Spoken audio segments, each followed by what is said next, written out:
प्यारे बच्चों, 10वीं कक्षा के विज्ञान के 14 चैप्टर ऊर्जा के स्रोत के 7वें लेक्चर में आपका स्वागत है। इससे पहले पिछले लेक्चर में हमने वैकल्पिक या गैर पारंपरिक ऊर्जा स्रोतों में से सौर ऊर्जा का अध्ययन डिटेल से कर लिया था और आज इस लेक्चर में हम समुद्रों से जो ऊर्जा प्राप्त होती है उसके बारे में डिटेल से पढ़ेंगे। तो आइए शुरुआत करते हैं। समुद्रों से हम मुख्य रूप से 3 तरह की ऊर्जाएं प्राप्त करते हैं। सबसे पहली है ज्वारीय ऊर्जा, दूसरी है तरंग ऊर्जा और तीसरा है महासागरीय तापीय ऊर्जा। तो आइए सबसे पहले हम ये देखते हैं कि ज्वारीय ऊर्जा क्या होती है। ज्वारीय ऊर्जा को समझने के लिए जो है समुद्रों से रिलेटेड एक टर्म है ज्वार भाटा। क्या है ज्वार भाटा? आपको इसका नॉलेज होना चाहिए क्या होती है। कि ये आपको पता है कि पृथ्वी जो है वो अपने अक्ष पे इस तरह से घूमती रहती है और इसको कौन सी गति हम कहते हैं? घूर्णन गति कहते हैं। कौन सी गति कहते हैं? घूर्णन गति। ठीक। और चंद्रमा और पृथ्वी के बीच में जो गुरुत्वाकर्षण बल जो होता है ना, यानी घूर्णन करती हुई पृथ्वी और जो चंद्रमा का गुरुत्वाकर्षण बल होता है, उसकी वजह से जो है समुद्रों का पानी का जो लेवल है वो अप डाउन होता रहता है। ठीक है। यानी क्या होता है कि 6 घंटे समुद्रों का जो पानी है उसका लेवल ऊपर चढ़ता है और अगले 6 घंटे जो है वो उसका लेवल जो है वो डाउन आता है। ठीक। जब समुद्र के पानी का जो लेवल है वो ऊपर जाता है ना, यानी उसका जो स्तर है वो ऊपर चढ़ता है, उसको कहते हैं ज्वार। और जब समुद्र के पानी का लेवल जब नीचे आता है, उसका स्तर जब नीचे गिरता है, उसको कहते हैं भाटा। और ये पूरी प्रक्रिया जो है वो क्या कहलाती है? ज्वार भाटा कहलाती है। तो इस तरह से ज्वार भाटा की जो प्रक्रिया होती है उसके दौरान जब जल का स्तर ऊपर नीचे होता है ना, तब भी हमें क्या प्राप्त होती है? ऊर्जा प्राप्त होती है। और वो जो ऊर्जा है वो क्या कहलाती है? ज्वारीय ऊर्जा कहलाती है। तो अब आप पूछोगे सर कि ज्वार भाटा की ऊर्जा जो है उसको हम यूज़ कैसे करते हैं, उसका हम दोहन कैसे करते हैं, उसको हम समुद्र से ऊर्जा निकालते कैसे हैं? तो उसको देखिए, मैं एक चित्र के माध्यम से समझाता हूँ। कि मान लेते हैं कि हमारे पास जो है यहाँ पर ये समुद्र है। ठीक है। और इधर अपना ग्राउंड वाला एरिया है, ज़मीन वाला एरिया है। ठीक है। और यहाँ पर मान लेते हैं इस तरह से कोई पहाड़ी वगैरह है और ये एक संकीर्ण क्षेत्र है। ठीक है। एक पतली गली हम ये कह सकते हैं कि यहाँ पर है। तो ऐसी जगह पर हम क्या करते हैं कि इस तरह से बांध बना देते हैं। ठीक। और अब क्या होगा कि जैसे ज्वार वाला जो टाइम आएगा, यानी पहले 6 घंटे इस साइड लेवल क्या है? ऊपर हो जाएगा। ठीक। उस साइड लेवल क्या है? ऊपर हो जाएगा। जैसे टॉप व्यू है इसका, अगर हम साइड वाला व्यू देखें ना, तो ये जो दीवार है उसके बीच में इस तरह से कुछ खाली जगह है यहाँ पर। ठीक। यहाँ पर हम क्या करते हैं? टरबाइन फिट कर देते हैं। ठीक। बिजली बनाने वाली एक व्यवस्था जो है वो फिट कर देते हैं। जैसे मान लिया इस साइड क्या है? पानी का लेवल ऊंचा जाएगा। सॉरी, इसको दोबारा बना लेता हूँ। तो देखिए कि जब इस साइड पानी का लेवल जो है वो ऊपर जाता है ना, तो पानी को तो जैसे यहाँ से जगह है आएगा ना, पानी इस साइड गिरेगा। जब पानी इस साइड गिरेगा तो क्या है? ये टरबाइन चलेगा। और टरबाइन चलेगा तो क्या होगा? ये टरबाइन किसके साथ कनेक्ट है? ये विद्युत जनित्र के साथ कनेक्ट, और वो बिजली पैदा करेगा। तो इस तरह से हम विद्युत ऊर्जा यहाँ से प्राप्त कर सकते हैं। अब पहले 6 घंटे तो इस तरह से बिजली प्राप्त होगी और उसके बाद क्या होगा कि इस साइड जो है वाटर का लेवल बढ़ जाएगा। ठीक है। और जो है इस साइड जैसे अब किसका समय आ गया? ज्वार के बाद भाटा का समय आ गया, यानी लेवल गिरने का समय आ गया।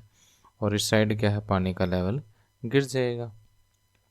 जो इस साइड जो पानी चला गया था ज्वार के दौरान, वो भाटा के दौरान क्या आएगा? वापिस इस साइड आएगा। टरबाइन फिर चलेगा और फिर से क्या होगा? बिजली पैदा होगी। इस तरह से आप ज्वारीय ऊर्जा से जो है विद्युत ऊर्जा जो है बना सकते हैं।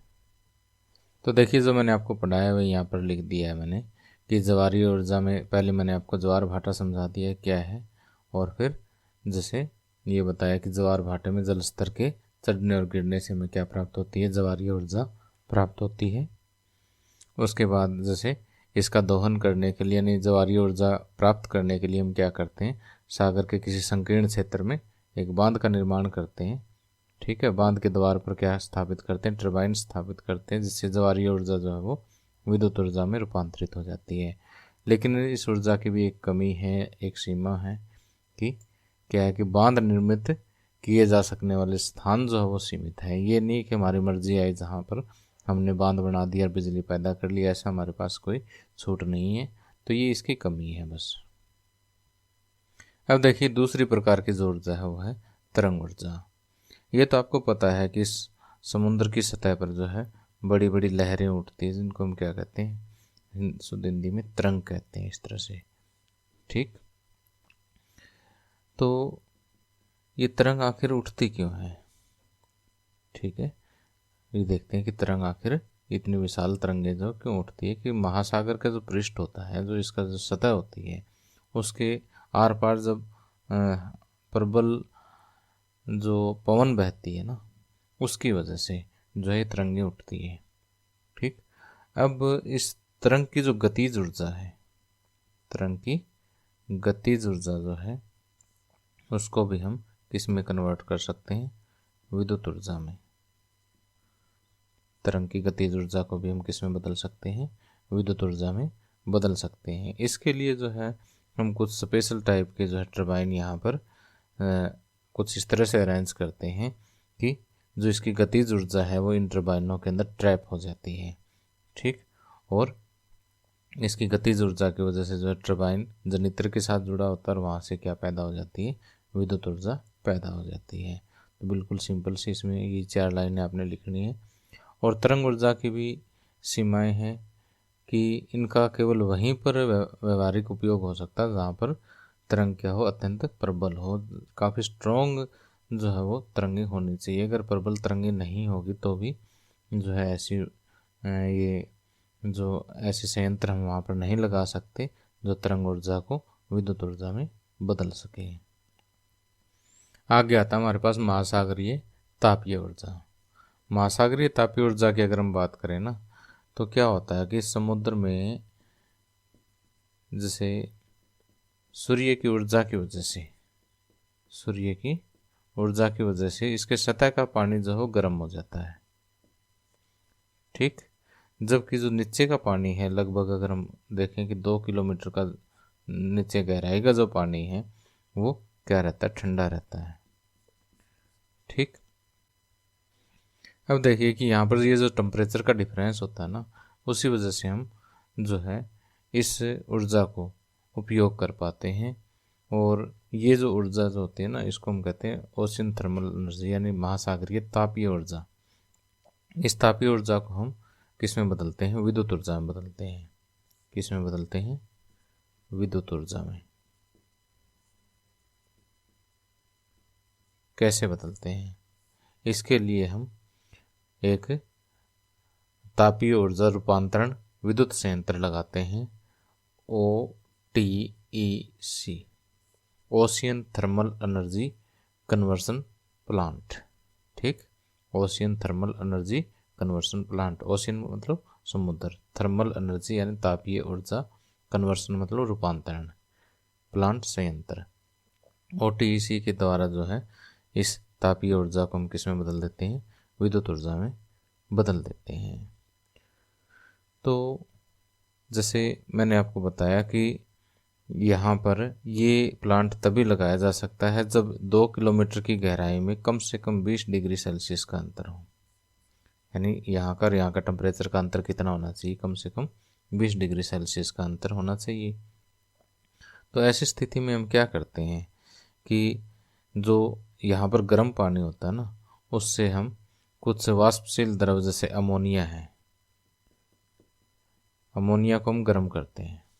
ठीक, गर्म करने से जो भाप बनेगी उससे क्या होगा, टरबाइन चलेगा। ठीक, टरबाइन से आपको पता है विद्युत जनित्र चलेगा, और विद्युत जनित्र चलेगा तो उससे क्या पैदा होगी, विद्युत ऊर्जा पैदा होगी। ठीक, तो अब इस ठंडे पानी का क्या काम है? जैसे अमोनिया की एक बार भाप बन गई, अब ठंडा पानी क्या करेगा? उस भाप को वापस जो है द्रव में चेंज कर देगा। ठीक है, उसको ठंडा करके द्रव में चेंज कर देगा, फिर उसके वाष्प बनेंगे और फिर टरबाइन चलेगा और फिर विद्युत ऊर्जा इस तरह से जो है पैदा होती रहती है। तो महासागरीय तापीय ऊर्जा के बारे में जो कुछ भी मैंने आपको पढ़ाया वो देखिए यहाँ पर मैंने लिख दिया है। ठीक है, महासागरीय तापीय ऊर्जा समुद्रों अथवा महासागरों के पृष्ठ का जल सूर्य द्वारा तप्त हो जाता है, जबकि इनके गहराई वाले भाग का जल अपेक्षाकृत क्या रहता है? ठंडा रहता है। ताप में इस अंतर का उपयोग सागरीय तापीय ऊर्जा रूपांतरण संयंत्र यानी OTEC के द्वारा जो है हम विद्युत ऊर्जा प्राप्त करने के लिए कर लेते हैं।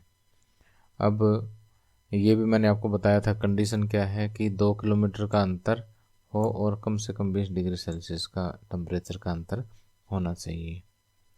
और जो है इसका प्रोसीजर भी मैंने आपको बताया था कि अमोनिया जैसे वाष्पशील पदार्थ है उसके हम क्या बनाते हैं? भाप बनाते हैं।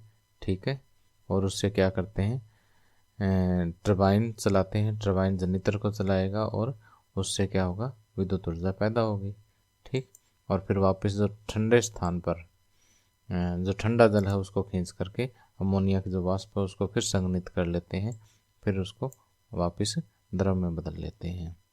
ठीक, अगर महासागरों से प्राप्त जो ऊर्जा होती है उसकी अगर हम क्षमता की बात करें तो अगर तीनों टाइप की ऊर्जा बात करें हम, ज्वारीय ऊर्जा, तरंग ऊर्जा और महासागरीय ऊर्जा, तो इनमें जो है ऊर्जा का एक बहुत ही विशाल भंडार हम कह सकते हैं। ठीक, लेकिन इनसे जो ऊर्जा प्राप्त करने की हमारे पास जो टेक्निक है वो अभी तक इतनी सुलभ नहीं है। उससे हम दक्षतापूर्ण जो है व्यापारिक दोहन करने में कई सारी कठिनाइयाँ हैं अभी। ठीक है, तो जब इन कठिनाइयों को हम दूर कर लेंगे धीरे धीरे तो यहाँ से भी हम हमारी ऊर्जा की बहुत बड़ी आवश्यकता को जो है पूरा कर सकते हैं। तो प्यारे बच्चों, इस लेक्चर में बस इतना ही।